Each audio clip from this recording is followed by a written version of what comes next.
which will soon be published. And we have used this book to base a number of our questions to Mr. Muhammad. Mr. Muhammad, in this book you make a number of stipulations, which we would like to press you on in the course of this session today. One, you call for the separation of the Negro into a separate state, either in this United States or made possible by the United States. Two, you say that war between the whites and the blacks is inevitable. Yes. I'm very glad to answer these questions, Mr. Cup, to you and to the world. They are most essential that we should give the world the answer to such questions. I have been preaching and teaching the answers to these questions for many years.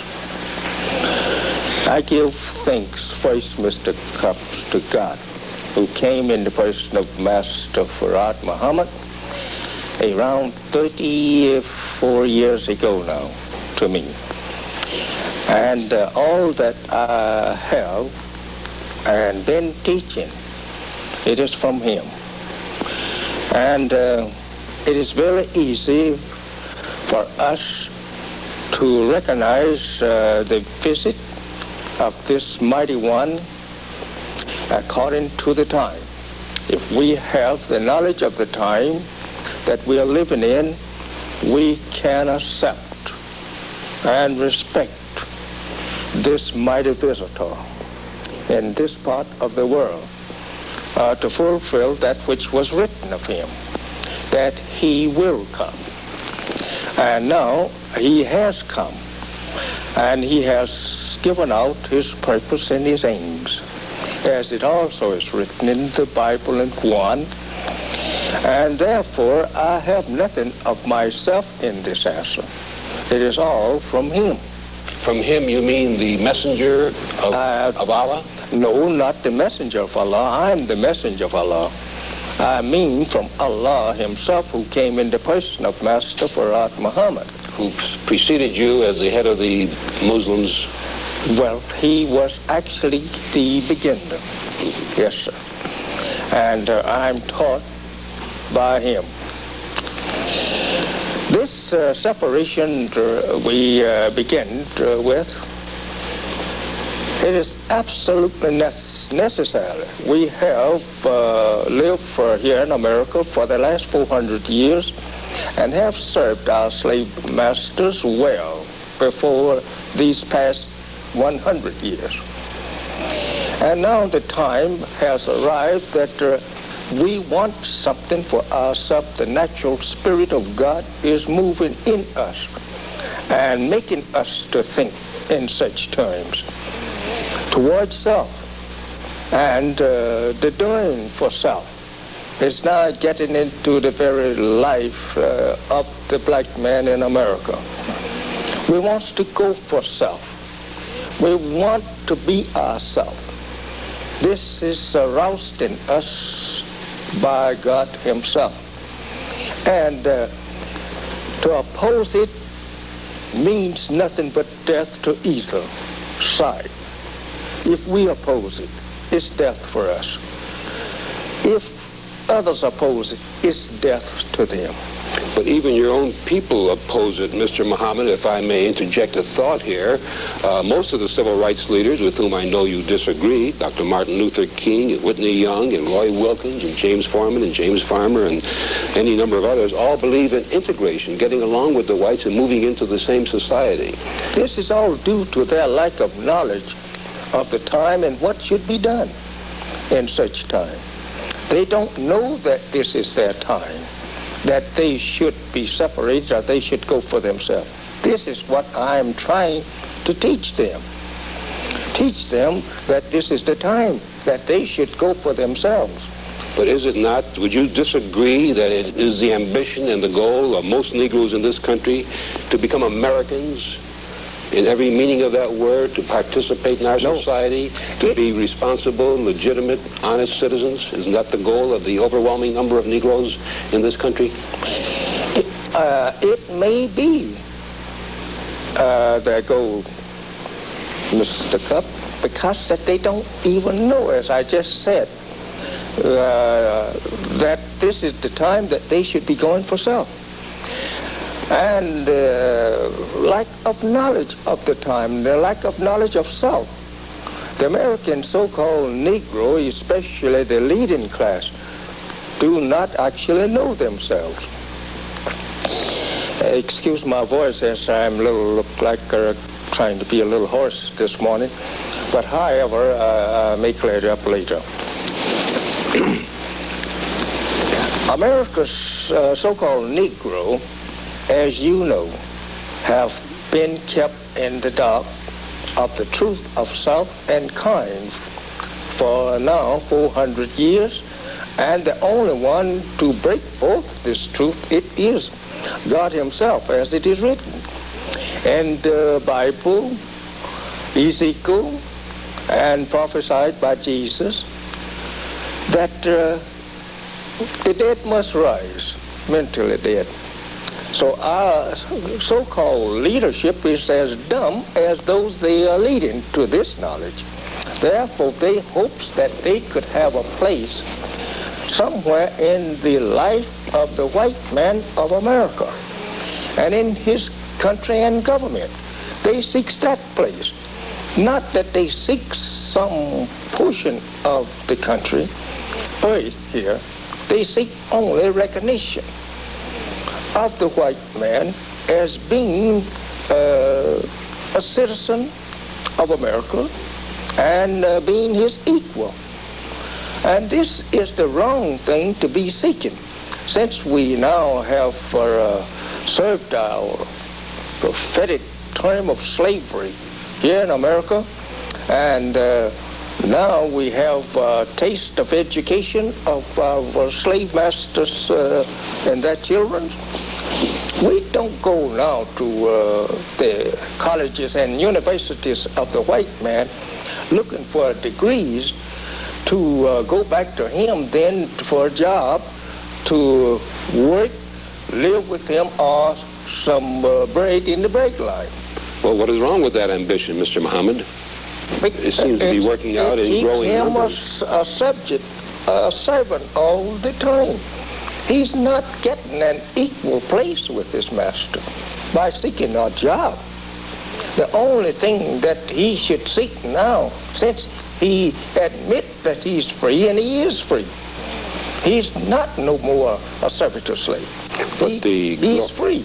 The growing number of Negroes who have achieved prominence in all the fields of this country, economic, the social life, the arts, indicates that there is tremendous progress being made, and the growing middle class of the Negro is tremendous today with a tremendous purchasing power. Mr. Cup, but the progress is only being made to the position or status of a more prominent servant, and not a servant that is equal with his master and owning such thing is placed on this earth that he can call his own like his master. Then you say that people like the Dr. Ralph Bunches and any number of other Negroes who have achieved fame and fortune are still servants in this community? His fame and fortune is not his. That's the white man. He have achieved fame and fortune for the white man, not for his black man. All that the prominent, I would say, politicians, teachers, and clergies, all has worked forward to the help of the white man to achieve fame for him and his race, but not for themselves and their race. Let me take you to another area, Mr. Muhammad. Our government is spending millions of dollars in various programs mostly aimed at uplifting the Negro for better education, better job opportunity, a better share of this society. Now, isn't that a worthy commentary on the white man's role? If the slave master gets rich and richer, he can do better by his servant, his slave. But the slave is now, as I say, stands at the crossroad. He can go for himself. And why not the master teach him how to go for himself and provide him with the necessary means to go for himself, and not say, keep petting him around his door. let's assume, with a better suit of clothes. let's assume, Mr. Muhammad, that your separation policy comes into effect. You will ask the United States to give you a state large enough to take care of all the Negroes in this land. That would be about 1/5 of the territory. Well, it's about 22 or more million of us. And then you would ask the United States for 25 or 30 years, according to your book, The Message to the Black Man, No, to help operate this for 25 or 30 years. Not 30. 20 or 25. And also to give you a land that's fertile and rich in minerals so that the Negro can thrive from the earth, Yes, sir. a justifiable living. Yes, sir. How would you bring an economic system? How would you get the people to start a new state? How would we get them to start? I'm asking you for the start. You want the government to start the state for you, to build all the buildings and give you the educational system, and give you the businesses. We believe that you are obligated to start start us off in such state according to your own civilization, or set up for your own civilization. The means that you have to set your own race up as an independent race here today, not what you had 400 or 500 years ago, but what you have today. Let me pause for just a moment, Yes, Mr. Muhammad. We still have to interrupt for commercials on this Thank you. program. We'll pause for a moment and be right back with the Honorable Elijah Muhammad. Mr. Muhammad, while we're talking about this very unique proposition of yours as expressed in the Message to the Black Man and, of course, in all your philosophy, it's interesting to note that Abraham Lincoln once proposed or thought that all Negroes, perhaps for their own best interest, should be moved to a separate state. And Garvey, a great leader of the Negroes many, many years ago, proposed that the Negroes have their own state. He was never too successful. And if I remember correctly, the communists in the early 30s, at the height of the Depression, urged that the Negroes be given their own state in an effort to capitalize on their following, I presume. None of these ever came to fruition or were ever successful or ever interested too many Negroes. How do you figure that you today can get Negroes to leave this country of theirs and go elsewhere? Well, I will not have any power to do, don't have any power to do any more than those teachers that preceded me on the same subject. I myself don't have any power of myself to bring about such change. But God is with me to bring it about. And the time is with me. How has your God, Allah, manifested himself in this presentation? He have manifested himself in the person of a man, and with the knowledge of the end of the history that we has been in service to white people, and the time that we should be separated from them. This knowledge was given by him, and he is the one that is backing it up. It is not me. I don't want you to look at me as nothing but a messenger. That's all I am, just a messenger to tell you what someone said to me. This that I have said to you concerning the separation, it is not, say, contrary to prophecy, the sayings of the prophets concerning a separation of the slave and his master. It is not contrary. But where I comes in at there of asking you if you would like to do something for yourself and admitting this justice from yourself, as this is nothing but justice, to give the slave something to go with if you have freedom. That America has never done for us. Our parents was never given anything to go for self. Now, the time have come that God himself will intervene to separate the so-called Negro or the lost members of their people, the black nation of the earth, from their once slave masters. This is the time, according to the prophetic sayings and writings of prophets, that we must be separated. I just want to ask you one question along the separation theory before we move on. There are approximately 22 million Negroes in the United States. Yes. There's an estimated 100,000 members of these who belong to your sect. Now, how can you expect 100,000 to dominate 22 million who don't feel the same way that you do? Oh, Mr. Cups, the number doesn't mean anything.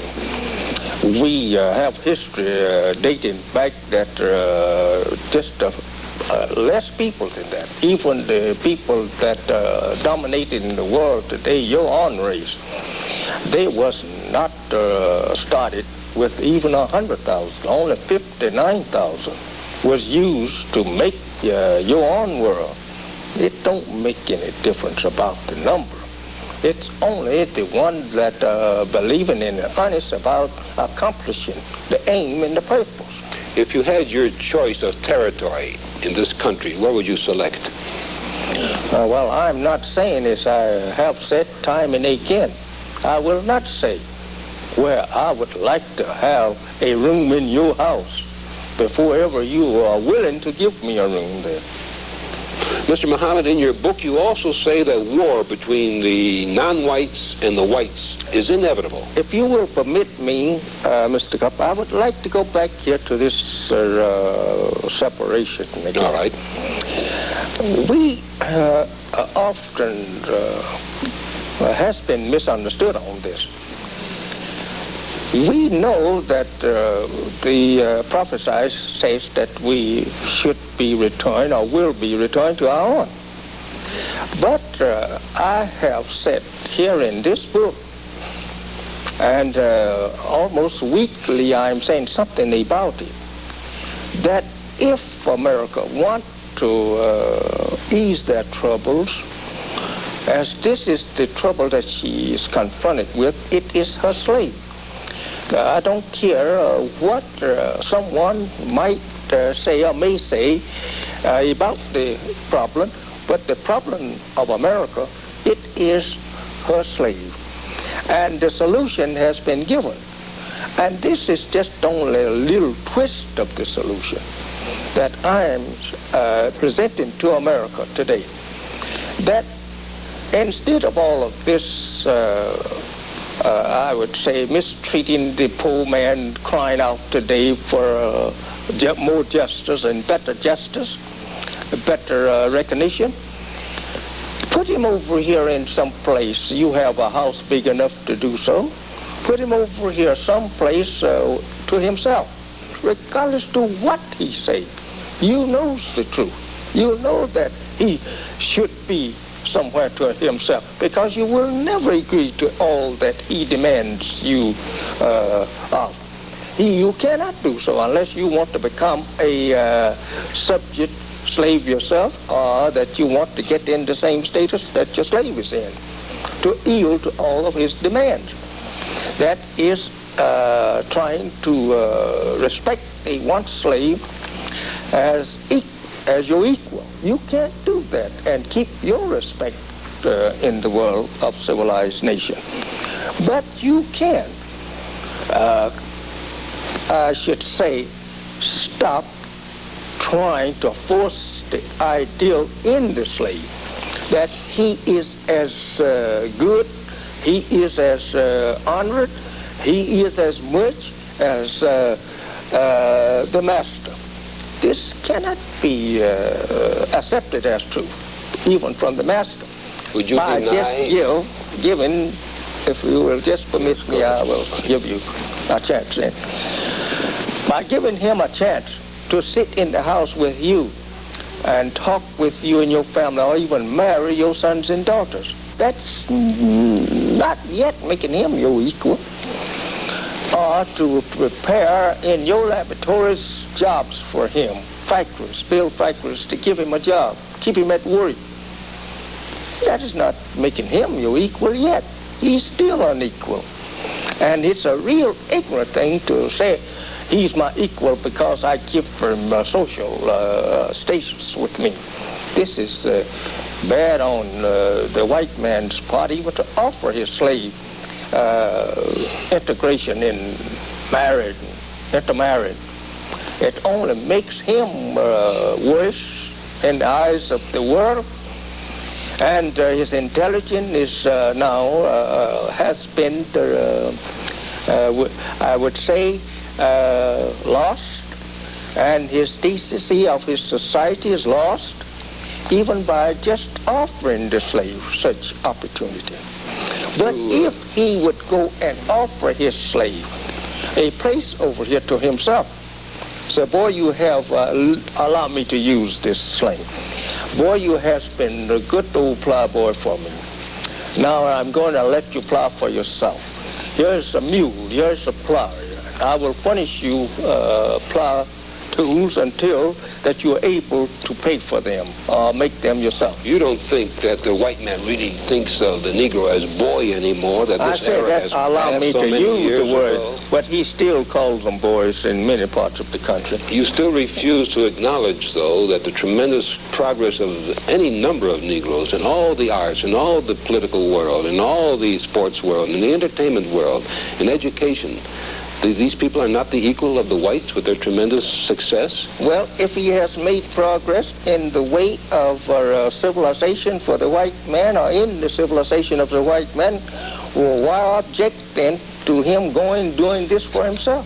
Let him make a way for now for himself. But don't you feel, Mr. Muhammad, that this success is generated among the Negro youth who look up to these people as idols, and they themselves take a place in society as successful people, inspired by their own people who have made successes? Until he learned the truth. When he learned the truth of himself and of those who that he is worshiping, then he will go for himself, as I have the spirit to go for myself. I don't want to be a slave for you. I don't want you to use me as a servant. I want to be my independent self. I want some of this earth for my people like you. You came here and taken it by the knowledge and power of your own fathers from the Indian, and you made a great country out of it. Then you goes back to my country and brings us here to serve you as slave, free labor. For 300 years we have did that for you, willingly or unwillingly. We did so, and our fathers. Now for 100 years, you say we are free. And 100 years we are not free. We are so blind, deaf, and dumb, we still look forward to you to make our clothes for us, get the cotton and the wool, go and put it through the mills and make cloth out of it for us, and we still sitting looking at you do all of this for us. Mr. Muhammad, if you'll pardon me, I must say that your interpretation of the Negro is far different than mine. You sound more like Governor Wallace when you say the Negro is deaf, dumb, and blind. You don't want to be linked with Governor Wallace as one of the outstanding races. No, I say that because God himself said it. It's written in the Bible and Quran. Wallace didn't write this. No, but he announces and enunciates the same principle that you're enunciating. Well, the Negro is dumb. Well, not he's saying what God in the Bible say. Your Bible said that we are blind, deaf, and dumb, and even dead. Well, many people certainly will disagree with anything that the Wallace Well, they disagree with God and the prophets then. Only in your Bible, not in any other Bible. It's in your Bible. That the Negro is dumb and blind? I got mine from you. We'll have to pause for a moment, Mr. Muhammad, for a message, and we'll be right back. Mr. Muhammad, I know you want to say a few more words on separation before we go into another subject. Mr. Cups, I'm very anxious to finish what we started with on the separation. It is very nice and good for America to prepare educationally her slave that she once had in servitude. The education that we have acquired from white America, it will help us to begin for self anywhere on this earth that we may prefer to go or stay. If we are to stay here with you, we must stay in a separate part of America with you. And the education is still accepted. We need all the education. I must stop and say that that we can of good education to help us to go for South.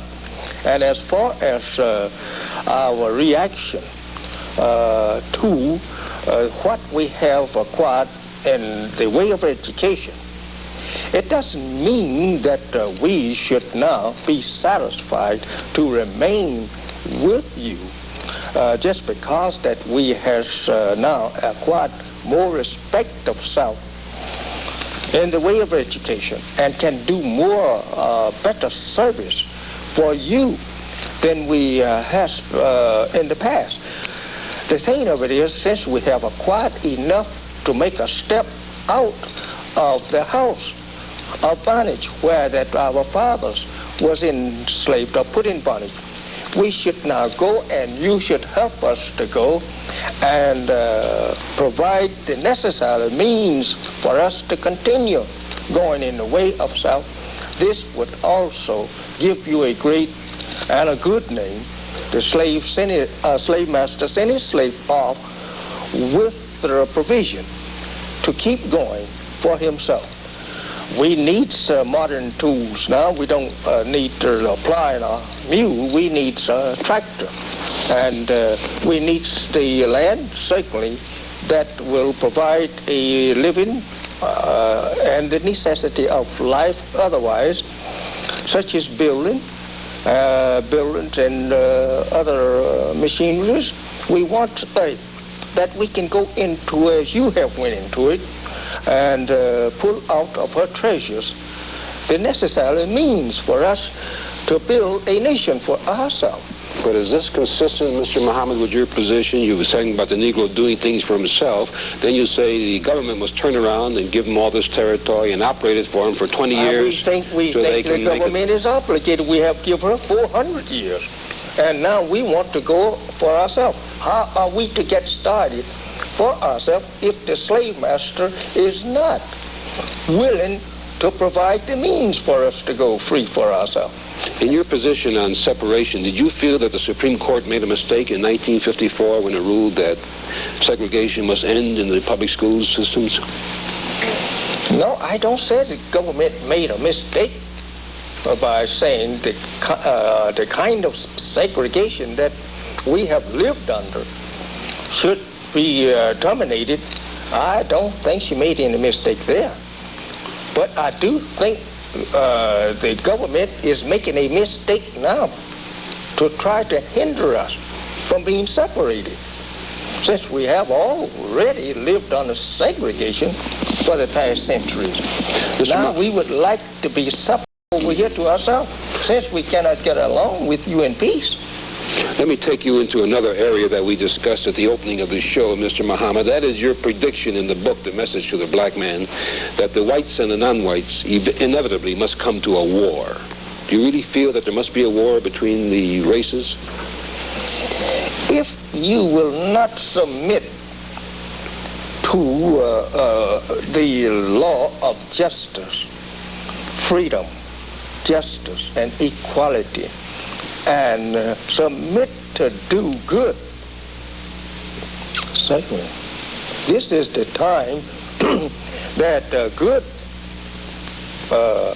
confronts us to rule the people, and not evil. Your history teaches us that you have always warred. In Europe, there was once a 100-year war, a 30-year war, and they have continued a war history of your race ever since you had civilization. But it isn't only the white man, Mr. Muhammad. Every man, white, red, yellow, has always engaged in war just as much as the white man. History never gave us any knowledge of a war between the brown, yellow, black races before you. Well, the Chinese and the Japanese warred for many, many centuries, and certainly the blacks in Africa had their tribal wars, and the Muslims and Christianity had their religious wars. I mean, war has been a part of man ever since. And in your sphere of ruling the people since 6,000 years, you will mention what happens in the period of 6,000 years. Well, you are the boss there. You started there. You maintain that the white man, according to this book, has been on this earth only 6,000 years. Only and that 6,000 the years. black man was here many, many years, centuries before. We don't have no birth record. But the anthropological facts may differ with you, but this is, of course, according to your religion, right? It depends on the man who does the analyzation of this past history of our people, bones and rocks and whatnot. Your statement of inevitable war is so reminiscent of what Red China has been saying, that the yellow race and with the colored race will fight the white race, that it's a little frightening that you would be on the same beam, the same line of reasoning with him. I wish you'd explain that further. We cannot move ourselves if we are there by God himself. In the beginning we are there, and you are there. In the very beginning, we cannot change nothing, and I'm not asking no one to accept any change that I would try and make, because I'm not trying to make one. Everything, Mr. Cup, that I say concerning the truth, whether it's war, whether it's separation of nations, I have it from Bible, Quran, from Jesus, from all the prophets in the past, from God himself. And I'm not talking myself. I'm talking what God and his prophets say. Of course, Mr. Muhammad, Jesus, and all the other recognized religious leaders always preached love, not hatred.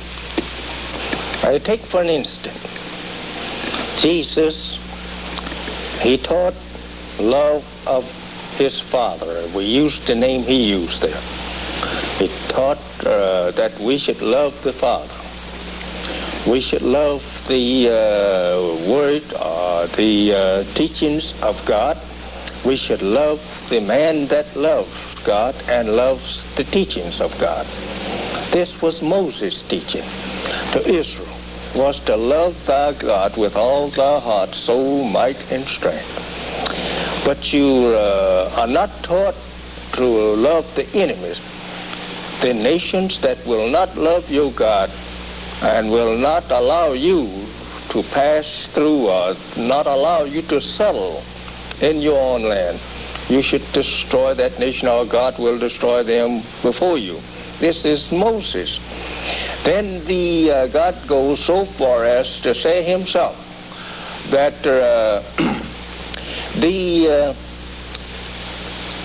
there was two brothers that he loved one and hated the other. God is the first hater. Jesus also seconds his Father in these words, that unless you can hate your mother, brother, sister, father, pick up your cross and come follow me, you cannot be my disciple. You have to hate first there. He gives to us the old well-known teachings there in Matthew. I think it's around Matthew or in John 1. Anyway, it's there in his teaching. Here comes again some more of Jesus' teaching. He mentions the same of the two brothers. One hated, another loved, to verify his own hatred of the evil people. He did not declare himself as being a lover of all men. He could not be the representative of God if he loved all people, because some people are evil. And a time of judging and meting out sentences to the evil and the contrary people of God is also on the page of history that these prophets put there for us to read and study.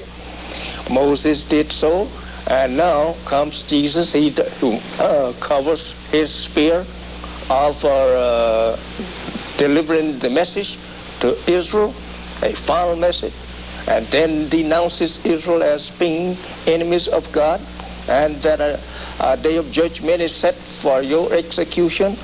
All of this is given right there of the Bible that is put in the words of Jesus.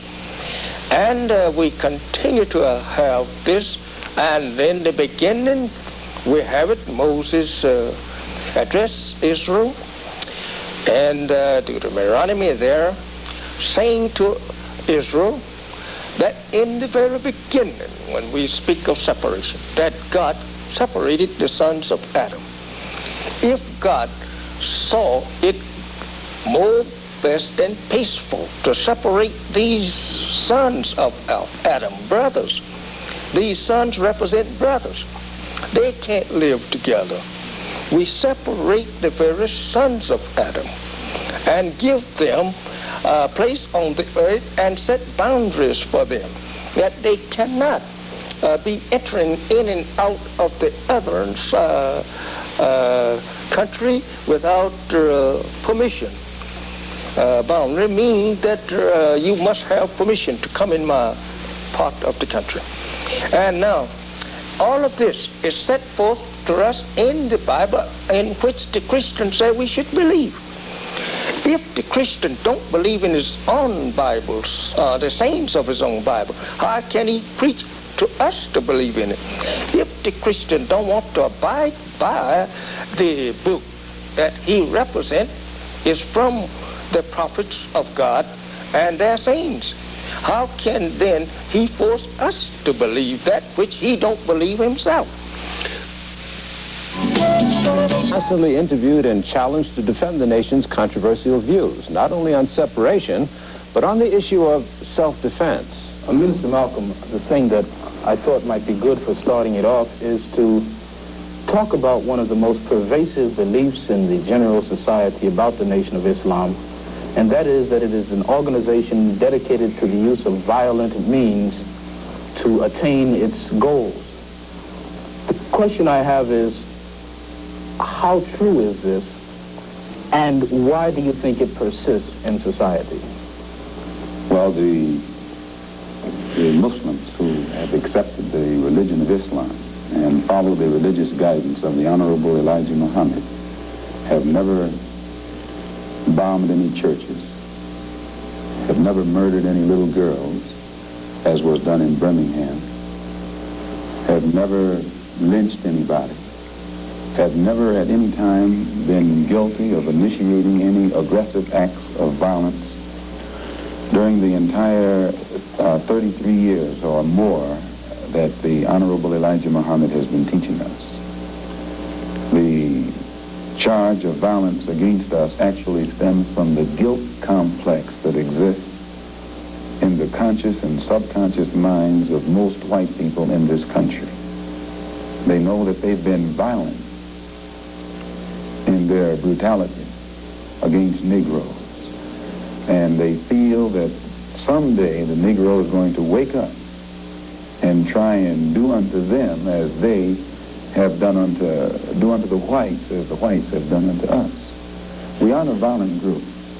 We are taught by the Honorable Elijah Muhammad to obey the law, to respect everyone who respects us. We're taught to display courtesy, to be polite. But we're also taught that at any time anyone in any way inflicts or seeks to inflict violence upon us, we are within our religious rights to retaliate in self-defense to the maximum degree of our ability. We never initiate any violence upon anyone. But if anyone attacks us, we reserve the right to defend ourselves. So to accuse us of being violent is like accusing a man who is being lynched, who is being hung on a tree, simply because he struggles vigorously against his lyncher. The victim is accused of violence, but the lyncher is never accused of violence. And I only point this out because the various racist groups that are set up in this country by whites and who have actually practiced violence against blacks for 400 years are never associated or identified or made synonymous with the term violence. But whites speak of Muslims almost synonymously with violence. Whenever Muslims are mentioned by them, violence is brought up. But it's not connected with any other group. This is a sort of a propaganda tactic, or what I would call psychological warfare, to in some way make the image of the Muslims in this country be a violent image rather than a religious image. I'd like to ask a question in that regard. What's interesting is that members of the Nation of Islam have not used violence even when black Americans were attacked.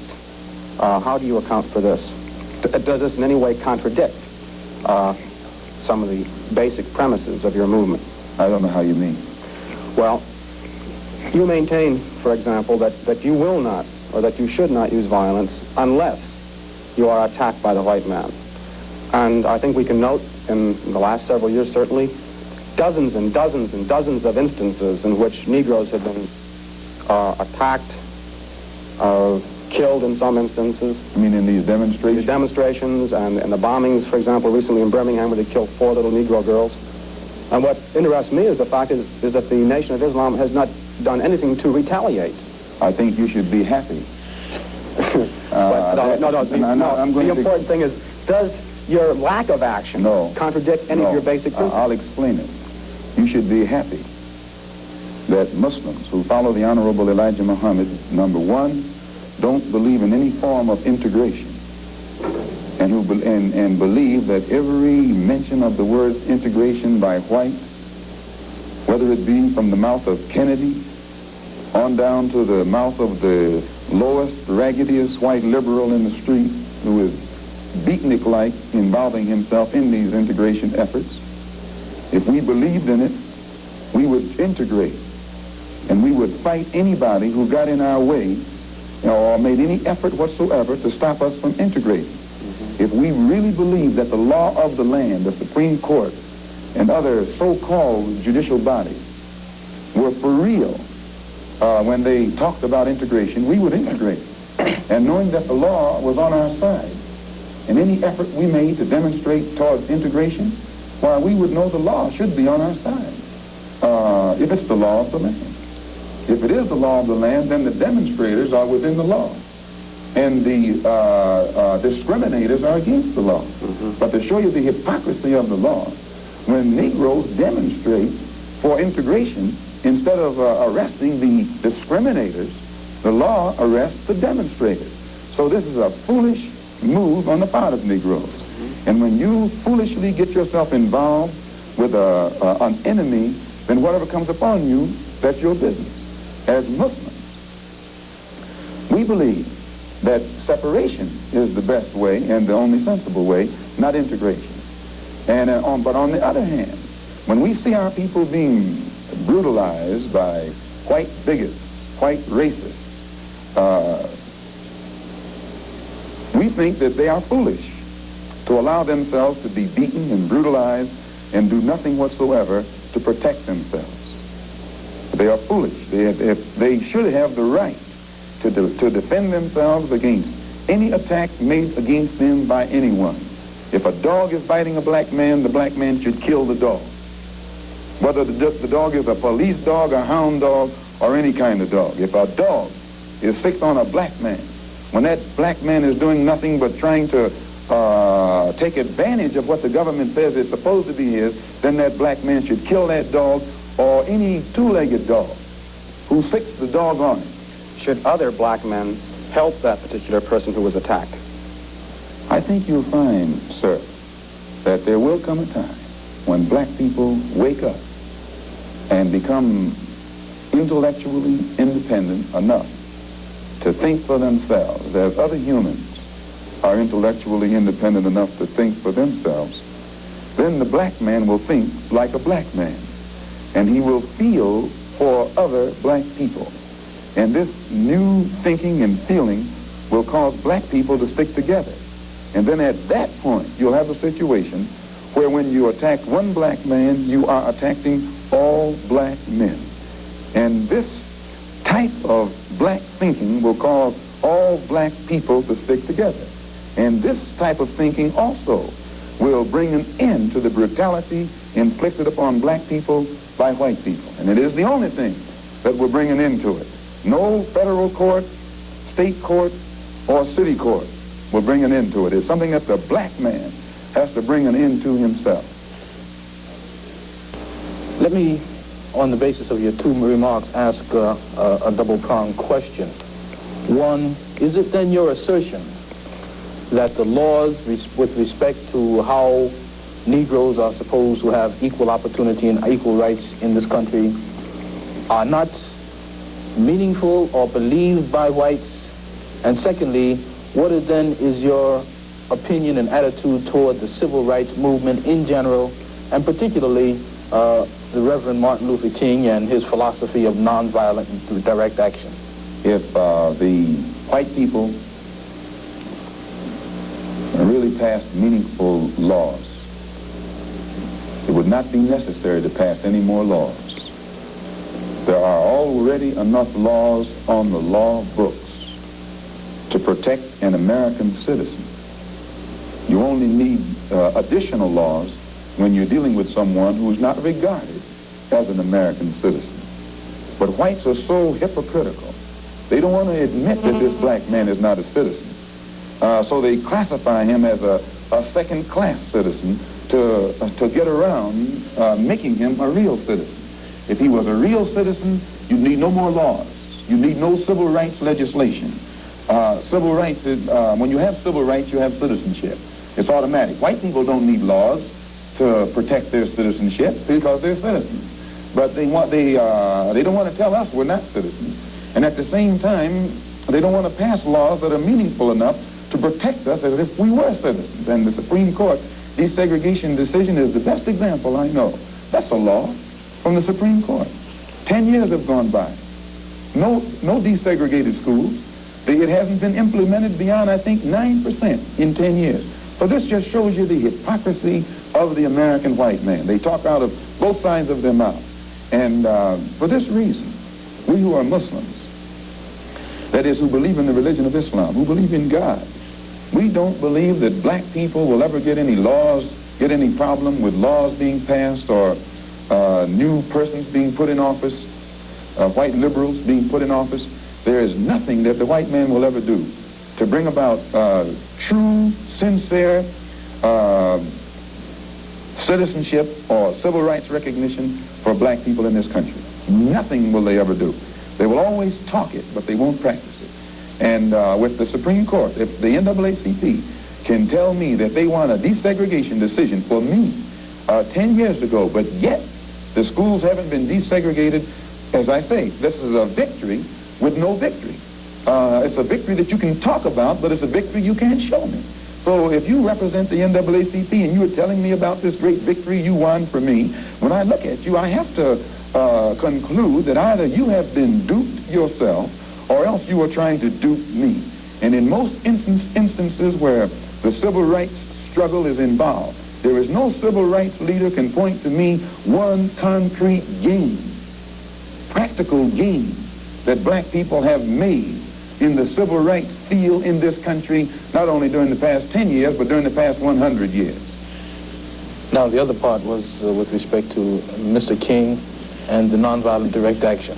Well, I will let Jimmy Baldwin and John Killens and Lou Lomax, the writers, answer that. Speaking right after this church was bombed in Birmingham, Christian church was bombed in Birmingham by Christians too, mind you, and these 4 little girls were murdered. John Killens and James Baldwin and Lomax and the Negro writers and actors had a meeting at the town hall in New York.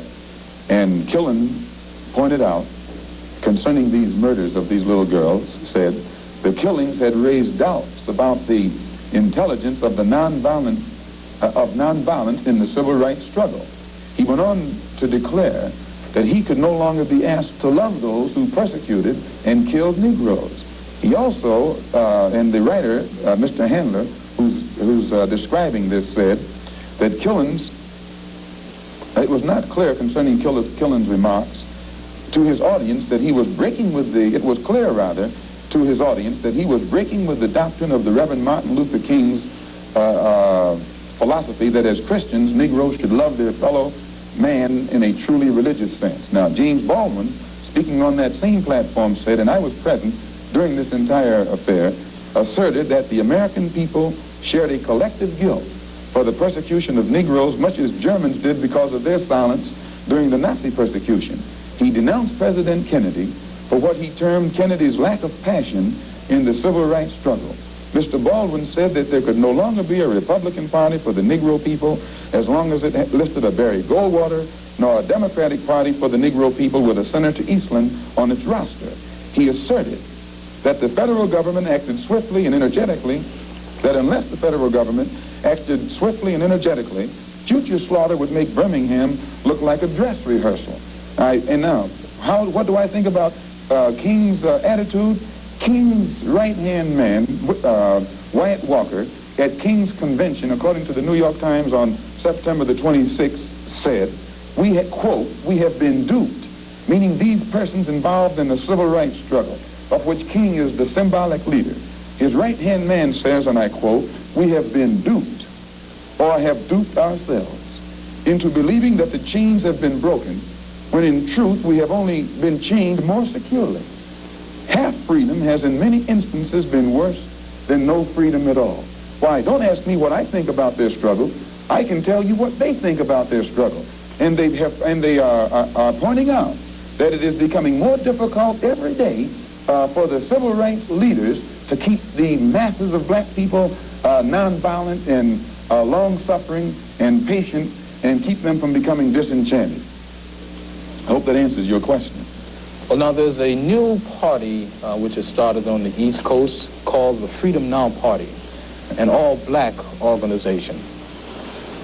Would you comment upon this and also upon the possibility that the Nation of Islam might begin to turn some of its attention to the political arena in view of the fact that it is in the political arena that Negroes have not been able to in any way get justice, as has been pointed out in your previous statement?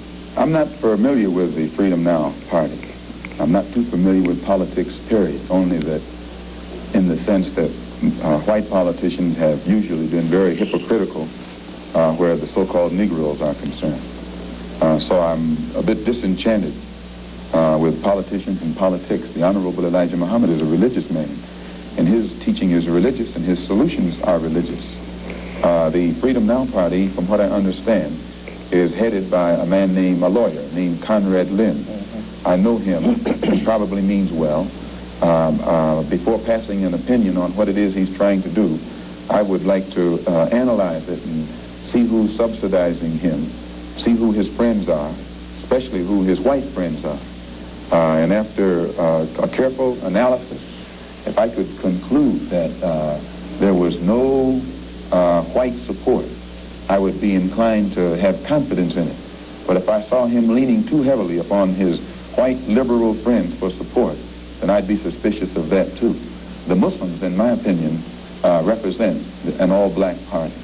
And the Honorable Elijah Muhammad pointed out at before 10,000 in Philadelphia on September the 29th at a rally that we were having, that in 1964, the black people should band together and do something about selecting and electing representatives, black representatives, politically, who have the rights and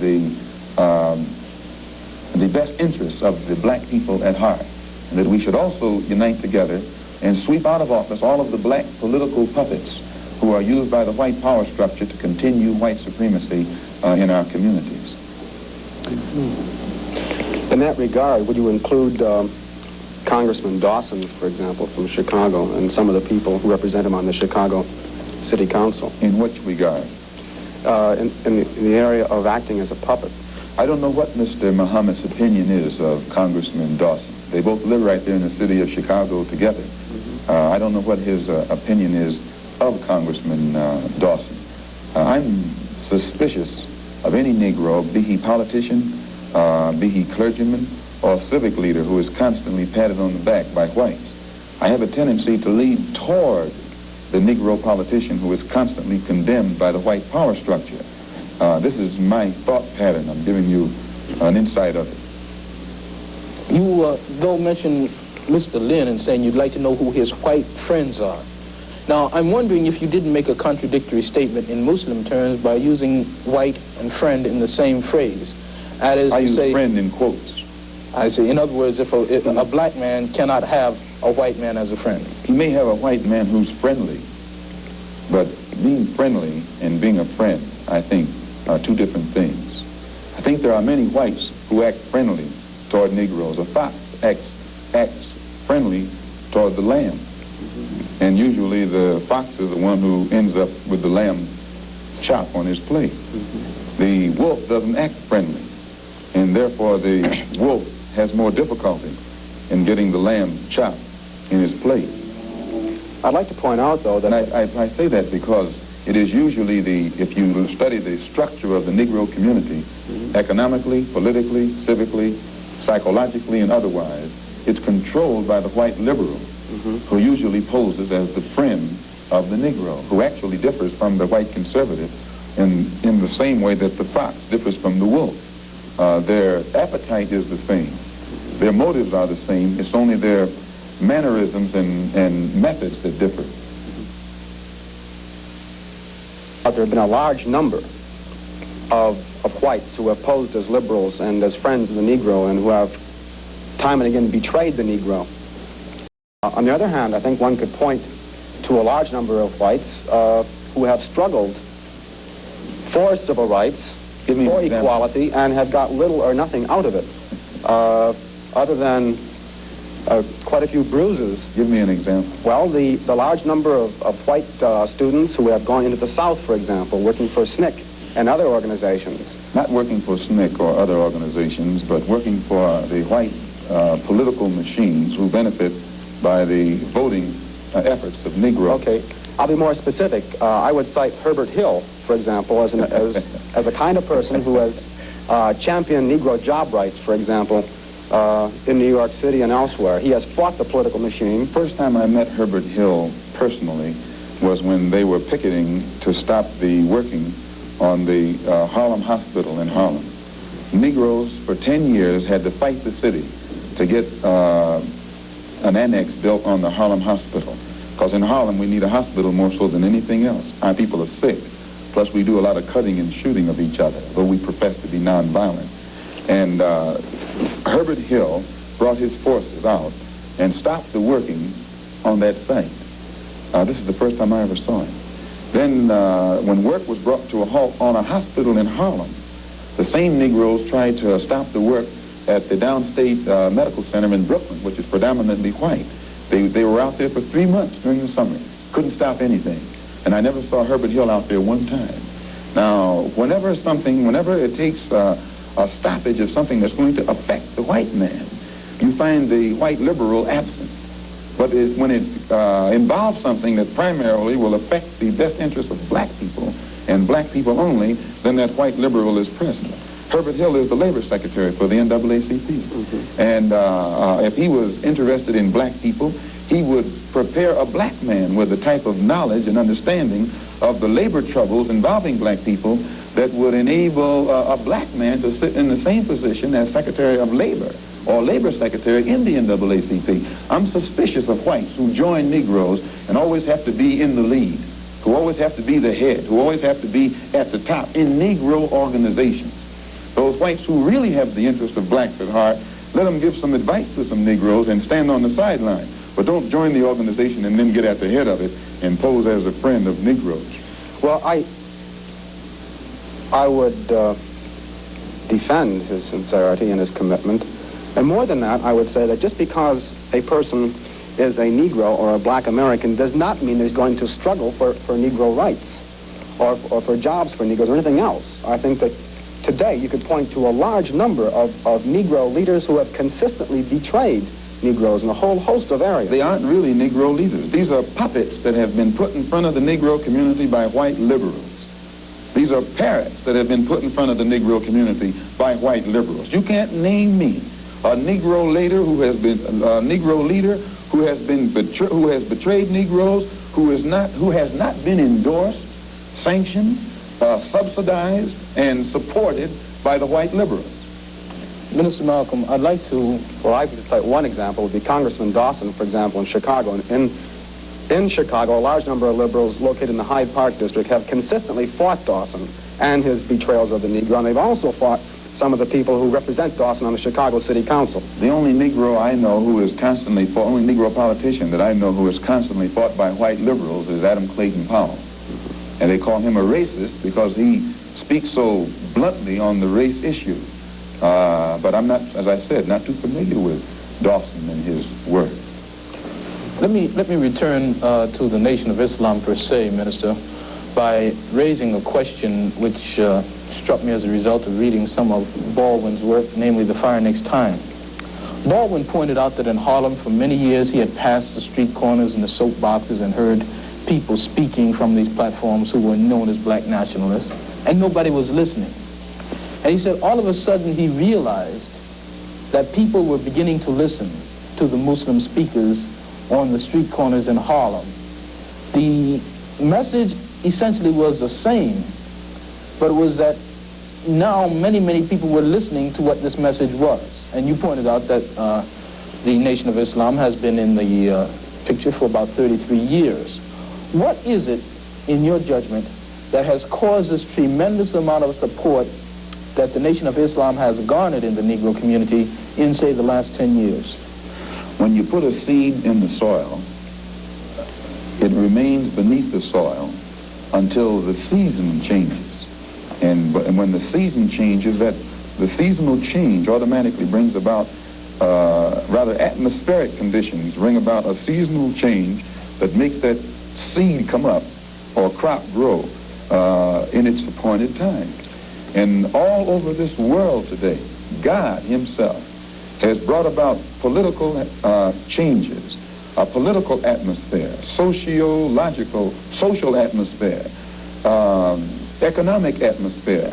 These economic conditions, these political conditions and social conditions combine to bring about a situation that is making black people in America more receptive, their mind more fertile to the seed of truth that the Honorable Elijah Muhammad has been planting for 30-some years. And this is springing up today and causing our people to see and understand now what they couldn't see and understand before. What is the nature of this situation which is making black people more receptive?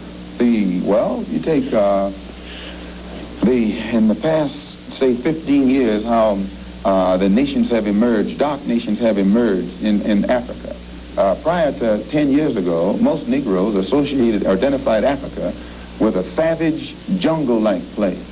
And whenever you mentioned the word African, in their mind's eye, they could see the image of someone running around with a spear, with no language, who'd say Ugga Bugga Boo or Bwana or something, and who'd be in a jungle running from lions or chasing lions. But then when, after the war, when the United Nations was set up in New York City, black people began to look at men like Tom Mboya. They began to look at men like Nkrumah.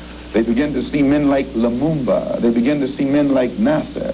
They began to see these Belawa and Ezekwe, who could exchange intellectually with whites on an international level in a political forum and hold their own. This made the black people in this country realize that what the Honorable Elijah Muhammad had been teaching all the time actually had substance. And they began to turn it over in their mind and see that what he was saying had more weight to it than what these other Negroes were saying. And they began to identify themselves with the black world and the black struggle more closely than they identified themselves with this so-called white world. Let me ask you a question with respect to a statement which Estienne Udom quotes as being on a bulletin board in the University of Islam in Chicago by the Honorable Elijah Muhammad. According to Estienne, Mr. Muhammad states, "Up, you mighty race.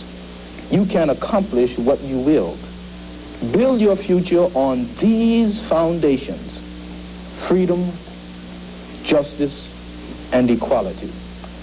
What is the definition of freedom, justice, and equality for the black man, and where and when is it to be attained? Well, take equality first. The Honorable Elijah Muhammad doesn't teach us to associate equality with whites. Equality has nothing to do with whites. We don't want to be equal with the white man. He's not the criteria or yardstick by which equality is measured. He's not in a position to tell us we are equal. It's not his right. It's not his to do. Equality, we want equality. We had equality before the white man was created. We had equality before the white man came into existence. And we want equality whether the white man is on this earth or not. Equality means the opportunity to develop all of our dormant potential, all of our dormant capability. And in developing this dormant capability, the right and the ability to stand on this earth on some land of our own and bring about a civilization and a society in which we will be completely independent, complete freedom to take care of the needs, to take care of the wants and the likes and the dislikes of our people, to establish our own nation, our own society, our own heaven, our own future. This is what we mean by freedom, by equality. And justice means as you sow, so shall you reap. If you do wrong, you'll get wrong in return. And if you do right, you'll get right in return. When you're in your own nation, in your own land, you're in a position to get justice. But when you're in another man's country, in another man's land, under another man's flag, and under another man's government, and under another man's court system, you have to look to that other man for justice, and you'll never get it. And Negroes in this country probably are authorities on that. Yeah. To what extent does this formulation approach that expounded by Zionists? They, for example, many Zionists maintain they could never expect justice in the Tsarist courts and the courts found in other countries in Eastern Europe and so on. And they decided that it would be wise to establish a separate state in Israel. And all of the world powers got together, the white world powers, I should say, got together and helped all of these white Jews to establish a separate state in the heart of dark-skinned people's territory. And if white people can get together and let other whites, help other whites to establish an independent nation right in the midst of dark-skinned people, and then we don't see where white people should be so much against the Honorable Elijah Muhammad's solution, not of setting up an independent dark nation in white people's property, but he's asking the opportunity to set up an independent nation on our own continent. Let us leave America and go back home among our own people on our own land and set up our own independent society. But all he says is that this government, which made us slaves, should supply the transportation for us to get back home and give us all of the machinery and the tools necessary for us to till the soil and establish our own agricultural system to feed and clothe our people, our own economy, and in some way become an independent people among our own people on our own continent. This is intelligent. And Zionists should never criticize us. Country, Definitely American laws not. are not black men's laws. No. American laws are not the black man's laws. Well, the laws here in America were made by white people for the benefit of white people. The Constitution was written by whites for the benefit of whites. It was never written for the benefit of blacks. And when you read the Constitution, I think in Article 1, Section 2, or Section 1, Article 1, some one of the two, and it's in the Constitution, it says that it classifies black people as 3/5 of a man. 3/5 of a man, subhuman, less than a human being. It relegates us to the level of cattle, hogs, chickens, cows, a commodity that could be bought and sold at the will of the master. No, it was written by whites for the benefit of whites and to the detriment of blacks. And when a black man stands up talking about his constitutional rights, he's out of his mind. Now, Minister Malcolm, in our textbook, which the students have read, supposedly, there is a statement which is a quotation from Essien and essentially that from Lincoln, to the effect that the Nation of Islam does not have a great deal of support in the Negro community in this country by and large. And a recent national poll of American Negroes found that leaders and rank and file, according to their statistics, supported the Reverend Martin Luther King somewhere over 90%, whereas the support and favorable rating that they gave Minister Muhammad was less than 20%, and somewhere around 45% of them gave an unfavorable rating to Mr. Muhammad. What would your response be in terms of Baldwin's statement that this is a growing thing and the kinds of evidence that we have that there isn't much to it? Well, that statement I just made concerning the Constitution is Article 1, Section 2 in the Constitution, where it classifies us as chattel. Baldwin did point out that Mr. Muhammad has the only grassroots support and is the only one whose whole following operates or functions on a mass vehicle. And I think Baldwin told Dr. Kenneth Clark that Martin Luther King is at the end of his rope. Now, concerning the poll taken by Newsweek magazine, I think you said that this was the leaders who said that, who went with King and against Mr. Muhammad around 90%. I just told you a little while ago, these leaders that they call leaders, this included Lena Horne, this included Dick Gregory, and this included comedians, comics, trumpet players, baseball players. Show me in the white community where a comedian is a white leader. Show me in the white community where a singer is a white leader, or a dancer or a trumpet player is a white leader. These aren't leaders. These are puppets and clowns that have been set up over the white community and over the black community by the white community and have been made celebrities and usually say exactly what they know that the white man wants to hear. And it is an honor, actually, that they endorsed Dr. Martin Luther King and were against the Honorable Elijah Muhammad. That's actually an honor. Now, when you say that they also, in this same Newsweek poll magazine, I think the pollster said that he went into the Negro community and asked about the Muslims. And many Negroes whom he asked said, well, I never heard of the Muslims. Who are they? You know, this is the rank and file we're talking about. Oh, yeah. Now, when they got down to the rank and file, this was the answers that they got. This is equivalent to the situation in Kenya during the Mau Mau uprising, when many frightened whites in Kenya, Africa, would go among the Africans and ask them, what about the Mau Mau? And the African would say, I never heard of them. And the same white man who would ask the African this question and very naively believe what the African said, when he went to bed that night, he would lose his head. And usually the one who took his head was the same African who told him that afternoon he had never heard of the Mau Mau. Except in the Newsweek poll, they used Negro interviewers. You'll find that oftentimes Negroes are as much on guard around Negro interviewers, who usually represent the bourgeois element of Negroes, as they are on guard around whites. Usually Negroes know that when this bourgeois Negro walks through the door, he is not doing something that he's initiated himself, but he's involved in something in which the white man is the absolute author of and has sent him to the Negro community for some information. And when they give that Negro some information, usually they give him the information that they want him to take back to the white man, because that's who he's going to take it back to. 4 more minutes. Our time is just about up, Minister Malcolm, and perhaps you could summarize and conclude by giving us, in your opinion, or in the opinion of Mr. Elijah Muhammad, what would be the ideal solution to the racial problem in the United States today? Well, on Thursday, October the 3rd, the New York Tribune, in an editorial, pointed out in Boston, in an article called The Civil Rights Iceberg, they pointed out how Kennedy had realized that beneath the water, the civil rights whole problem was political suicide. Because in his own hometown, the head of the Board of Education, a woman named Mrs. Hicks, was running against the NAACP philosophy, and she swept aside all other opposition. The whole white community supported her in opposition to the NAACP's desire for integrated schools, integrated housing, and otherwise.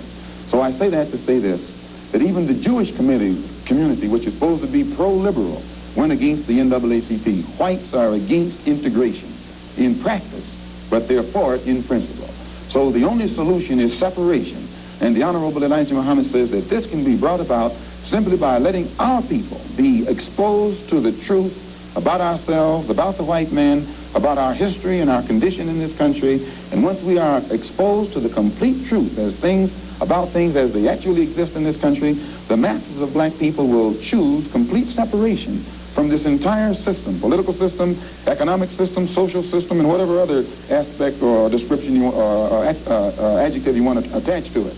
Let us go back home to our own people, live among our own kind, and solve our own problems ourselves. And if the white man doesn't want us to go back to our own people and live in our own country, then since we can't get along together in peace on this country, we're the white people. Let us separate part of this continent, migrate to that separate territory. Let the government give us everything we need to establish our own independent economic system and society, and thereby we will be able to solve our own problems ourselves and prove that we are human beings and a part of the human family and can do for ourselves what other humans have done for themselves. And then we'll be able to stop blaming the white man for what he has done and stop begging the white man to solve our problems. We'll be able to solve our problems ourselves. Thank you very much. Farrakhan told me that he regretted starting his speech at the Garden late, talking too long on other areas, not having enough time, therefore, to fully go into his economic plan. And so I asked him what he would have said if he had had the time. Are you talking about black people, including your organization, creating industries? Absolutely.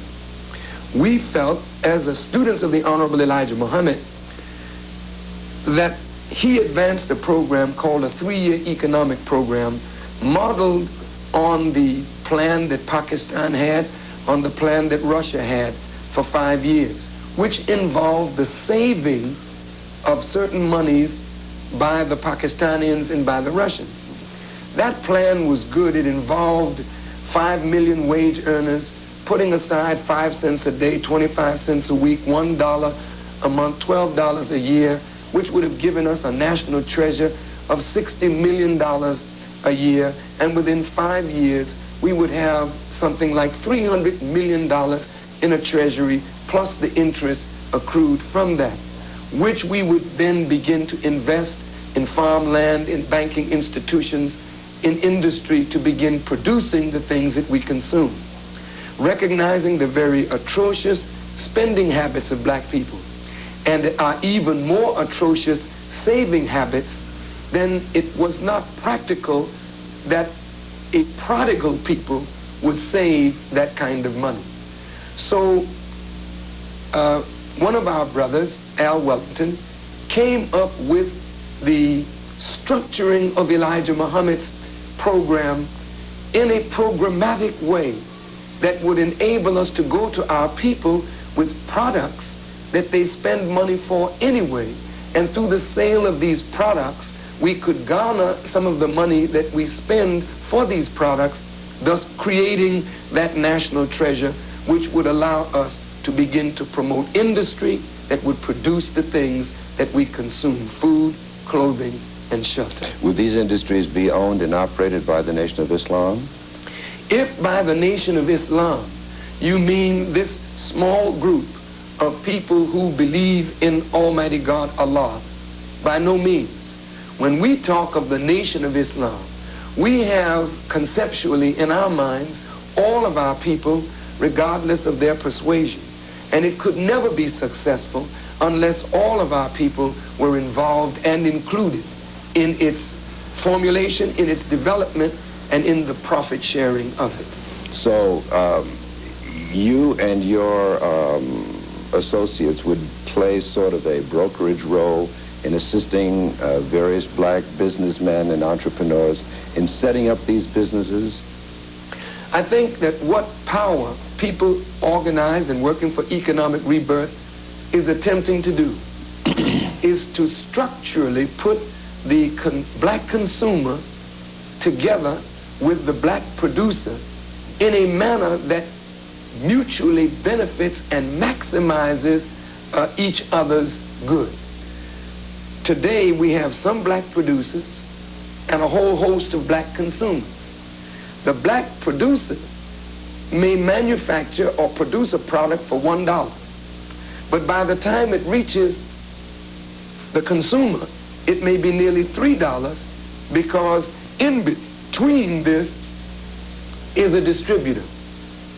So we want to effectively cut out that distributor, and power then becomes the link that joins the black producer with the black consumer.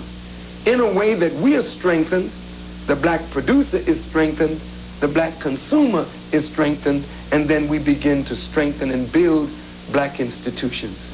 Where does the $5 million loan figure into this economic plan? Mr. Gaddafi loaned us $5 million for economic development. We told him about the power plan, and he agreed to loan us the money. From that, of course, our enemies have made much, or from that, they have used Brother Gaddafi's loan to us to try to form some linkage between us and the political policies of Libya.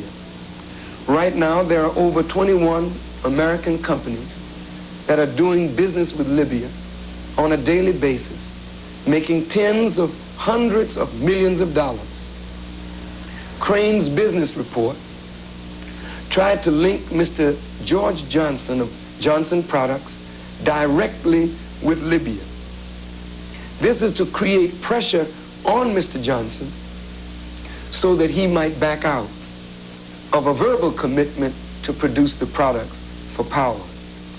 I think it is this kind of activity that says to black people in America that whenever black people want to do something for ourselves, there are whites who want to stand in the way of that kind of progressive effort.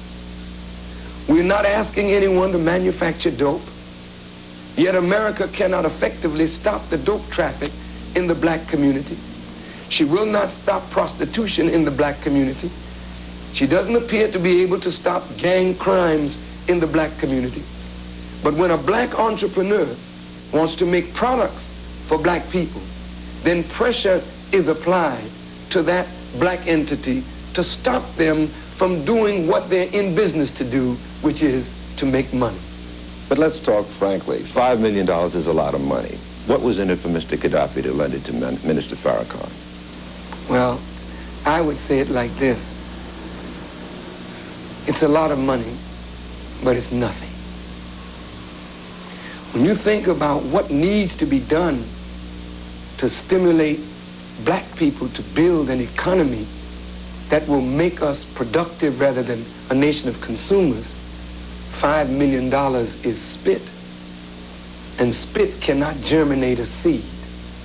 What's in it for Brother Gaddafi, I cannot speak from his viewpoint, but we've had a long relationship with him over the last 13 years. He loaned the Honorable Elijah Muhammad over $3 million in 1972, with which he purchased a Greek Orthodox church, which later became our national headquarters. From that time to this, we've had a relationship. He's a Muslim, and he wants to see Islam thrive in the world. And since I am becoming one of the leading spokespersons for Islam in America, I'm sure he wanted to help me to realize some of my goals. Did he tell you specifically that that is what he wanted in exchange for the loan? He wanted you to spread the message of Islam in the United States? He made it very clear that he wanted the loan to be used for economic development for our people. You know, Mr. Gaddafi is a revolutionary. Mr. Gaddafi is a man that wants to see the oppressed rise up against the oppressor. I said to Mr. Gaddafi that the real revolution is not putting a gun in an ignorant man's hand and turning the ignorant man loose to overthrow a government and not have anything in his mind that is better to replace that government with. The real revolution is the changing of men's hearts and minds. And when you change a man's heart and his mind toward himself, his environment, then that man will begin to make substantive changes in his life. And that's the kind of revolution that we want to see, the change in the black man's heart and mind, and that's the kind of revolution that Mr. Gaddafi $5 million to bring about an economic development and the spiritual change in the black man's thinking toward himself. What's the term of the loan and what are the interest rates? It's a no-interest loan because it is against the principles of Islam for us to engage in usury. And so it's an interest-free loan, and I won't discuss the terms of the loan on television. Did you ask him for $5 million? Yes, I did. Is he the only leader of a nation who you approached? Yes, he is directly. But I have approached others, and they have all expressed great interest in helping me, and I do expect to get tremendous support from the entire Arab world for economic development for the black community in America. So your quest does not end with Mr. Gaddafi for funds? By no means. He's not the only Arab nation that's interested in the welfare of black people. Saudi Arabia has expressed interest. Syria has expressed interest. The Gulf states have expressed interest. A lot of the Arab world has expressed interest in helping black people to get up out of the condition that we're in, as they should express interest. You know, according to history, there were some Jews, some Arabs, some Africans involved in the slave trade that brought our fathers into slavery. Some Jews were the owners of the slave ships that brought our fathers here, that developed the city of Newport, New York, all the way down the coast. The slave trade developed that. So those few Arabs, those few Jews, and those few blacks sentenced us to this legacy of degeneration and dehumanization. So in the process of our rise, I should appeal to the whites of this nation who benefited from our condition. I should appeal to the capitals of Europe who in some way were involved. I should appeal to the Jews, to the Arabs, and to Africa. Since all were a part, let all take a part in lifting the black man up from this condition. Well, everybody knows that Louis Farrakhan has taken white America to task for this role in slavery, and also Jewish people in particular for that role in slavery. Have you done similarly with the Arab nations? I spoke in Libya in 1984 before a Congress of 86 nations that were gathered there. And in my speech, which I shall give you a copy of, I laid it out before them that we, the black people in America, had not given up our right to Africa. And since Arabs and Jews and Africans had a part in the slave trade, then all should help the black man of America get up on his feet and make a contribution not only to America, but to the liberation struggle of oppressed people around the world. What was the reaction to that? It was one of the worst received speeches that I have ever made.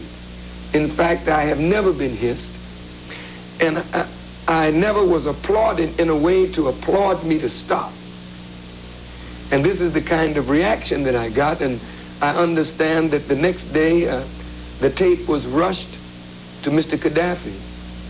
And when Brother Gaddafi saw the contents of the tape, he expressed that he did not know historically that Arabs had any part in the slave trade. But he said, it's clear to me that this man is a revolutionary and not a politician. Was this BL or AL, before loan or after loan? Oh, this was BL, before the loan. I want to come back to the power concept and how the Nation of Islam is going to work, specifically the organization that is based here in Chicago. Essentially, then, the money is going to assist black business entrepreneurs to set up businesses, and your entity is going to distribute? No. The money is going to assist us, power, in producing product. This product will be distributed to black consumers. We will work diligently to sell 200,000 memberships to Power during our first year. We believe shares of stock or something like that? No, not at this point. Memberships. This membership to Power would give the Power member the responsibility of purchasing a minimum of $20 per month from the product line that power produces. When you get 200,000, then 400,000, then 600,000, then 1 million members who pay $10 to become a member and then spend $20 per month on a product line of quality products that deal with certain foodstuffs, certain personal care items, certain things that black folk use every day, then this will give us the national treasure that will allow us to begin to deal substantively with food, clothing, shelter. So there are black producers right now who are manufacturing product. They will put their product into our distribution system. And if we have 200,000, 400,000, 600,000, 1 million persons that are possible buyers of their product, then we have increased the profit margin of the black businesses. Then they can expand their businesses. So we will sell memberships not only to the consumer, but we will sell memberships to black professionals and black manufacturers. When they become members of power, this means that the black entrepreneur or professional who's a member of power, we can encourage the black consumer to purchase from this black entrepreneur his services at a discount rate, which means we're encouraging black people to spend more of their money in their own community. So the black professional is increased in strength. The black entrepreneur is increased in strength. The black banks are increased in strength. We increase in strength. And then we are gradually building a black economy from which we can address the needs of our own community. Now, where does your traveling to the Caribbean and Africa from henceforth fit into your plan for phase 2? We believe that power is not a national entity. Power must have an international dimension. For the largest consumer market is in the United States. And if the Caribbean produces products that we can buy cheaper from the Caribbean and put it into the American marketplace, then we can help the Caribbean economies and African economies.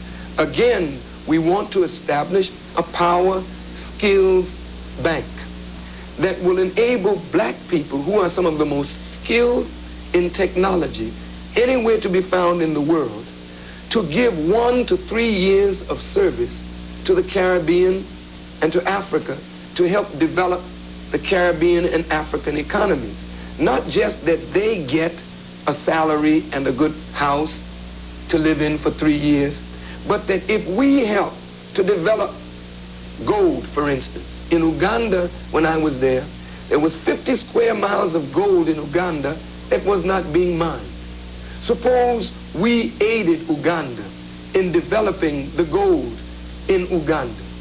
Our technically skilled people would help to do that, but some of that gold would accrue to the black people of America, some percentage of it.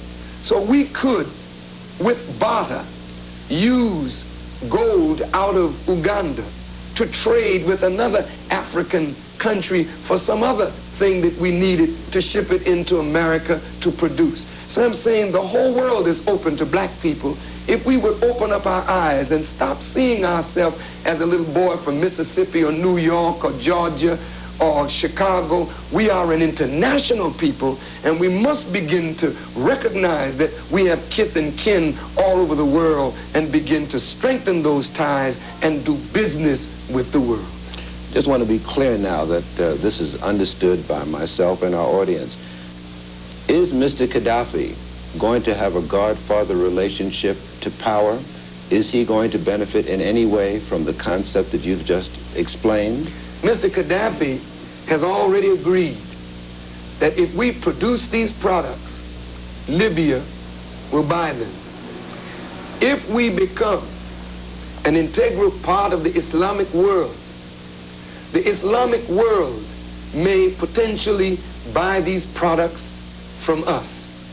This means that we have an international market as well as a national market, which means that we could, in a relatively short period of time, become a multi-billion-dollar corporation. Then, in my judgment, we're doing business that is really permissible by white people. They permit a Negro or a black person to do a $100 million business. So you become a big Negro. And they can sit back and say, we've got a very great businessman here from the Negro community. And they show us off like a mascot dog. And when we leave the business boardroom, they laugh because they know that's what they permit. Mr. Johnson did $45 million last year. Our biggest bank, black bank in America, did $108 million. That's no money. And that's what I call Negro business, because if Mr. Johnson's business is controlled by advertising, Mr. Johnson can't take a very strong position on anything black. Because if he did, and he were threatened by his advertisers to pull that advertising out of Ebony or Jet, it would fall down. Why? Because the black business community is less than 0.1% of the gross national product of America, which is $3 trillion. So we're not supporting Mr. Johnson. We're not supporting the Amsterdam News. We're not supporting black business sufficiently in terms of distribution. So all of our businesses are dependent on the goodwill of white people. Motown is one of our strong industries, but CBS and others control the distribution. Philly International, Gamble and Huff, wonderful recording firm. Each one of them are millionaires. But in terms of the real money in the record business, they don't have it. CBS has it. The distributors have it. So if we don't develop a means of making real money, then we can't make a dent on the condition that black folks suffer from. Mr. Johnson hires about 750 people, which is good. We need Johnson's business to expand. We need Johnson Publishing to expand. They may hire 700 or so people. But that's not near enough when you've got us 2 and 3 times the unemployed as the whites of this nation. And I don't think we can depend on the federal government anymore, Gil, to do for us what we must now take up the responsibility to do for ourselves. And I say this very humbly, that America must stand back and say, wait a minute, what do we want? Do we want revolution? Or do we want black people to begin to address their own concerns if they are willing to take the burden on their own shoulders? Now, one might say that this economic plan holds water and makes sense. Why doesn't Minister Farrakhan just push that program and stop talking about Jews? Well, if I push the concept and just push the concept, that's fine. But we have to recognize, Gil, that there are certain Jews who have benefited from the condition that black folk are in. And whether we address it now or address it in the next generation, this problem has to be addressed because black people are not free. Mr. Johnson wanted to make a product for us. And he had to make a statement, which in my judgment was a foolish statement, that he didn't want his company to be perceived as anti-Semitic if he made a product, not for Louis Farrakhan, but for power. I didn't ask Mr. Johnson to join my religion or be a part of my view. He's in business to make money, regardless of my aim. But the Jews put that kind of pressure on him because they control the distribution and the retail outlets. My point is, that is anti-black. And my point again is that if we don't see that Mayor Marion Barry, who in my judgment is a good person, the mayor of Washington, D.C., it took him 7 weeks to repudiate Louis Farrakhan for some alleged anti-Semitic remarks and for my apparently divisive talk. But when the speech was over on a Monday night, when no press was there, no news coverage of that speech except the next day a little column in the Washington Post, 11,000 people went out into the night. They didn't break any stores. They didn't beat up any Jewish persons. They did nothing of an antisocial nature. If Mr. Barry really felt that I was anti-Semitic, the Jews wouldn't have to prod him. His own conscience would make him stand up and denounce me. But he had to be prodded into do it, intimidated into doing it, and so was Mayor Tom Bradley.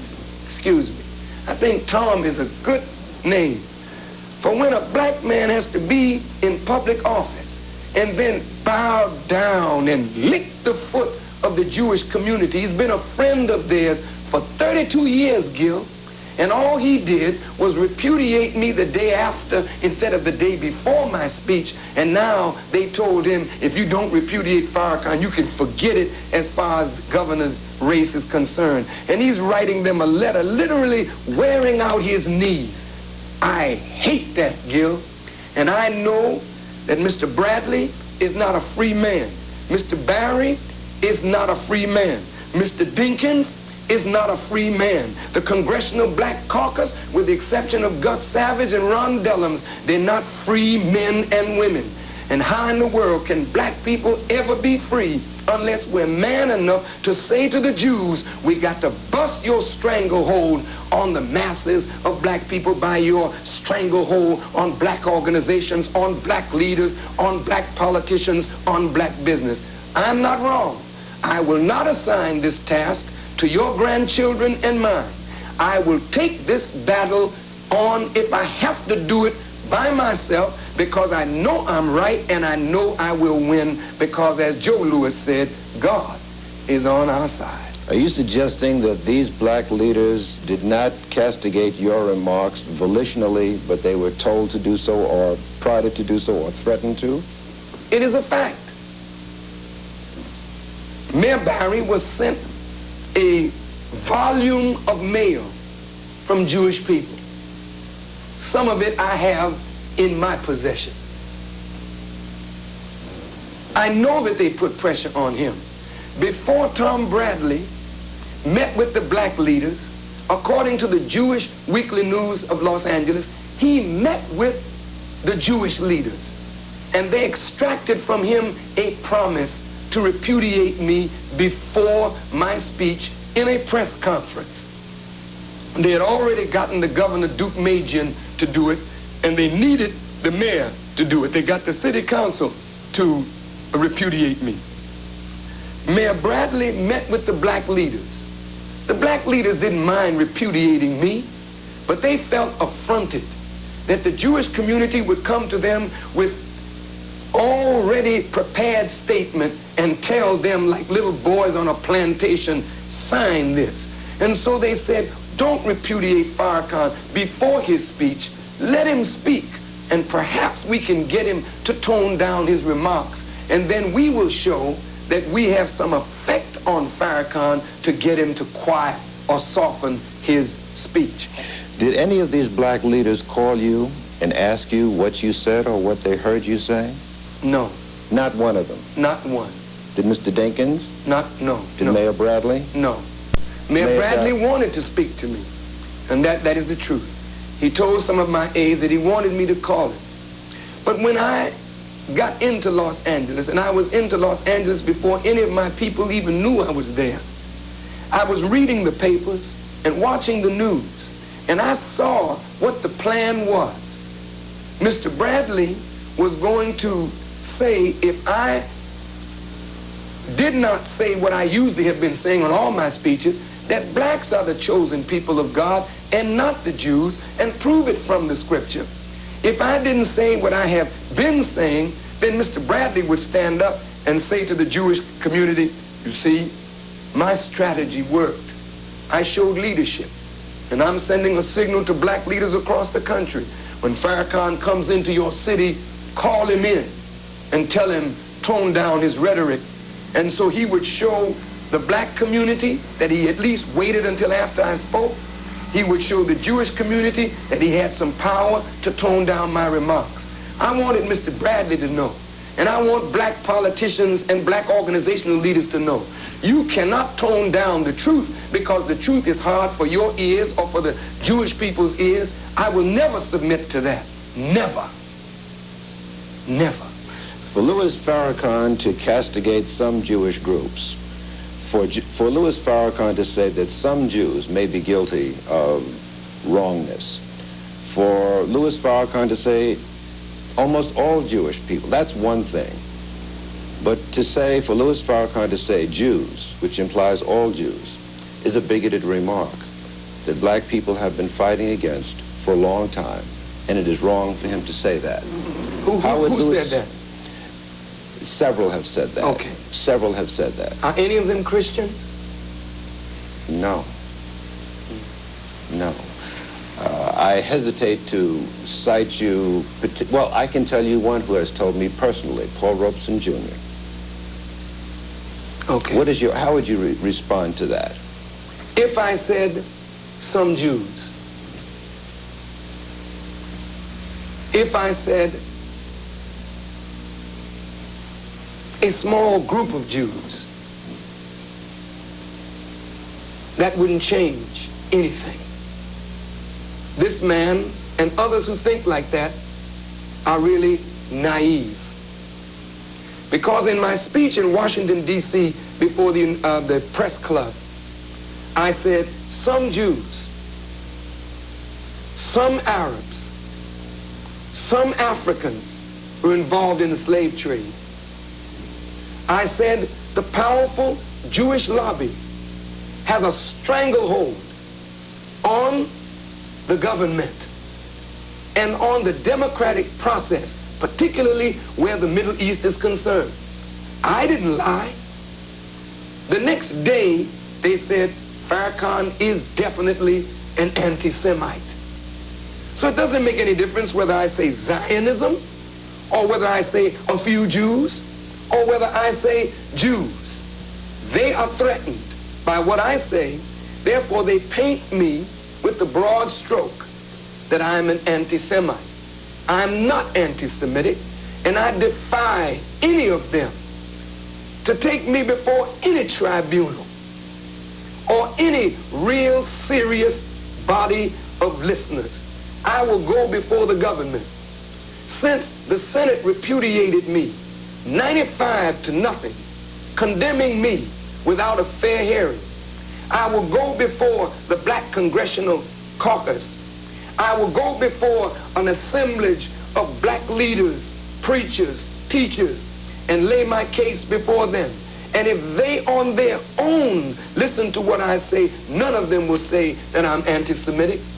But if they will listen to those who pay their bills, they all will say I'm anti-Semitic because that's what the Jewish people want them to say, or those Jewish leaders who press them and pressure them. Some might ask Louis Farrakhan, why do you single out the Jewish people? Why do you not confine it to a larger group, the white race? Why do you single out Jewish people? You know, I got involved in this controversy with Jews over my good friend and brother, Jesse Jackson. When I fell in love with my brother and said, brother, if you want to run, I'll back you up, my concern was for his life. When I understood what the Jews were doing for Jesse Jackson, the JDL didn't say some Jews against Jesse. They said Jews against Jesse. They said ruin Jesse, ruin. I didn't see another ad come out in the New York Times saying that the JDL should say some Jews against Jesse. Nobody repudiated that ad. Nobody took that back.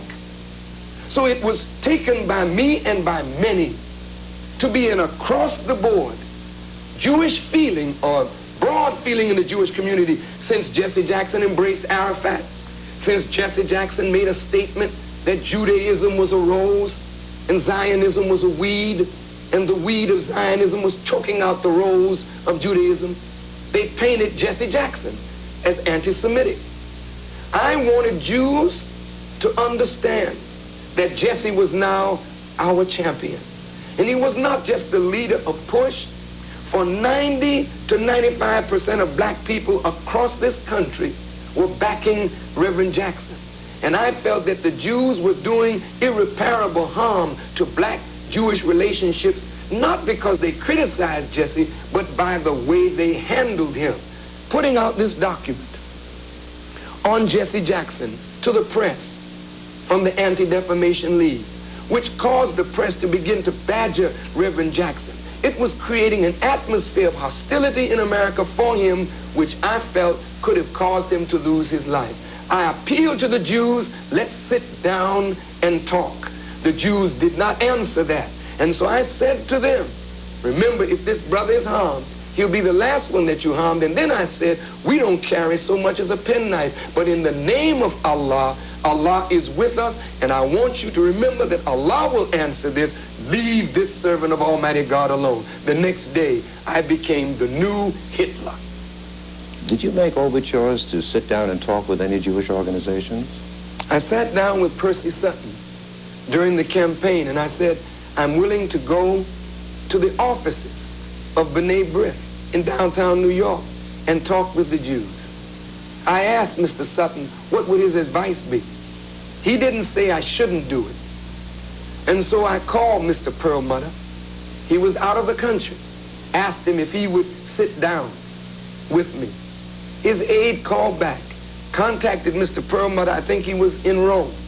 And Mr. Perlmutter was agreeable to sitting down with me. After that, the Milton Coleman affair came to the public view, and I got a letter from Nathan Perlmutter telling me that he would not sit down with me until my rhetoric cooled down. So I wrote Mr. Perlmutter and told him that the press at best is a very poor medium for men of intelligence to deal with their differences with each other.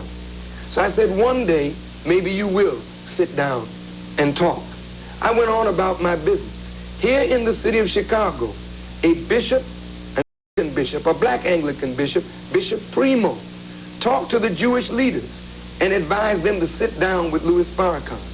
They wrote Bishop Primo and said, only on this condition, that Louis Farrakhan sit down with the board of rabbis here in Chicago by himself, no aides, which it doesn't make any difference to me. I would go into hell with the devil himself and all his angels as long as I knew that God was with me to fight for the liberation of our people. But Mr. Primo rejected that offer as absolutely ludicrous. And again, in Tom Bradley's state, my own officials called me where I was and asked if it would be all right if they sat down with the Jewish leaders. I said, it's all right. The Jewish leaders, the black leaders, and the members of my staff agreed that we would sit down with the Jewish leaders. The Jewish leaders would not sit down. I said then, and I say now, I will never sit down with them. They will have to come to me. I will never go to them for nothing, ever, to sit down and talk. They will have to come to me. And there's no sense in talking to Farrakhan about cooling down no rhetoric, because this is not rhetoric that I'm speaking. This is truth that I'm speaking. And you can't cool down the truth. It's hot by the very nature of it. Would you say then that in addition to this division, that you're also seeking to break the economic relationship between the black community and some Jewish power groups, and therein lies an additional rub in the problem? Brother, the relationship that blacks have with Jews is a farce. The masses of black people don't have any relationship with Jews. My mother worked for Jews. She cleaned their homes. And they gave her little monies, and that's what put me through music school. I thank them for giving my mother a job to help me to grow up in this society. And I am appreciative of all that Jews have done for blacks. But we don't need a master-slave relationship today. We are maturing. We are coming of age. And in our coming of age, we have our own self-interest as they have their self-interest. And when our self-interests converge, we can work together for common goals. But when our self-interests are at variance with one another, we as intelligent, thinking black people should be expected to follow our own self-interest. So that kind of relationship, that they are the landlord and we are the tenant, they are the producer and we are the consumer, they are the agent, the manager, and the producer, and we are the talent.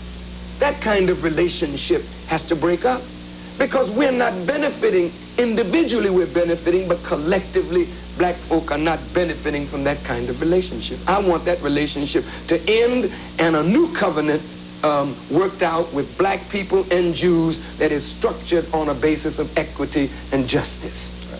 Do you have any regrets about the character of some of your remarks about black leaders when you spoke at the Garden, especially David Dinkins?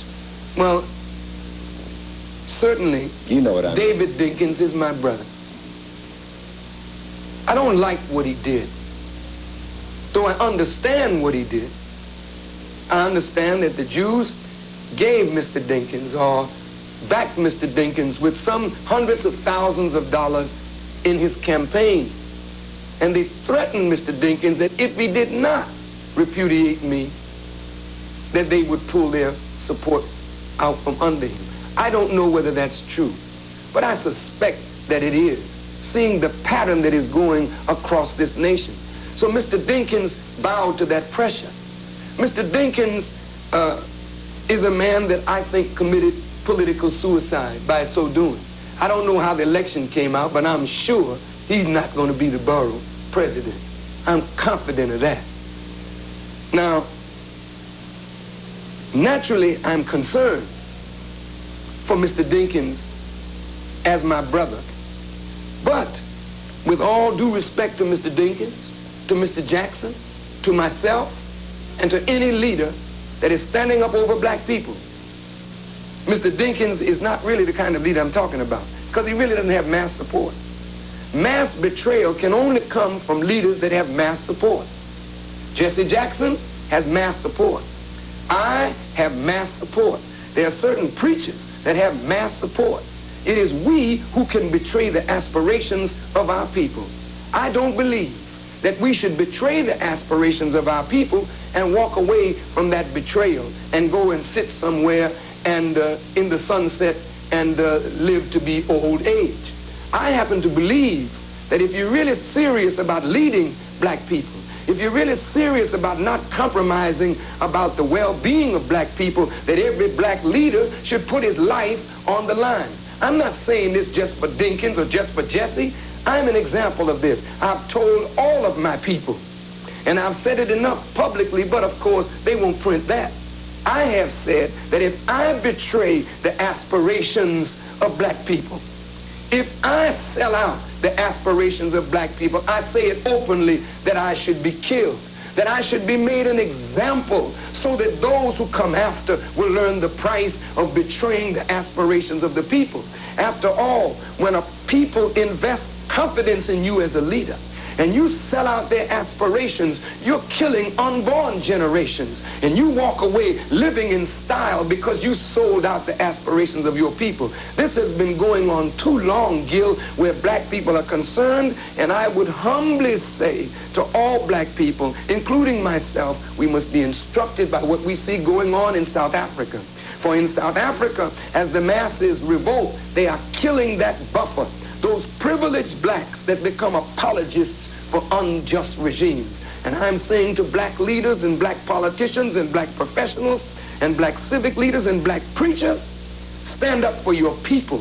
And if you don't, the people are recording this. And when the people revolt, and they will one of these days, when they've said they've had enough, they will come after these leaders, and they will do to black leaders in America what is being done in South Africa and what is being done throughout the world when the leader betrays the aspirations of the people. I think I should be judged first on that kind of score.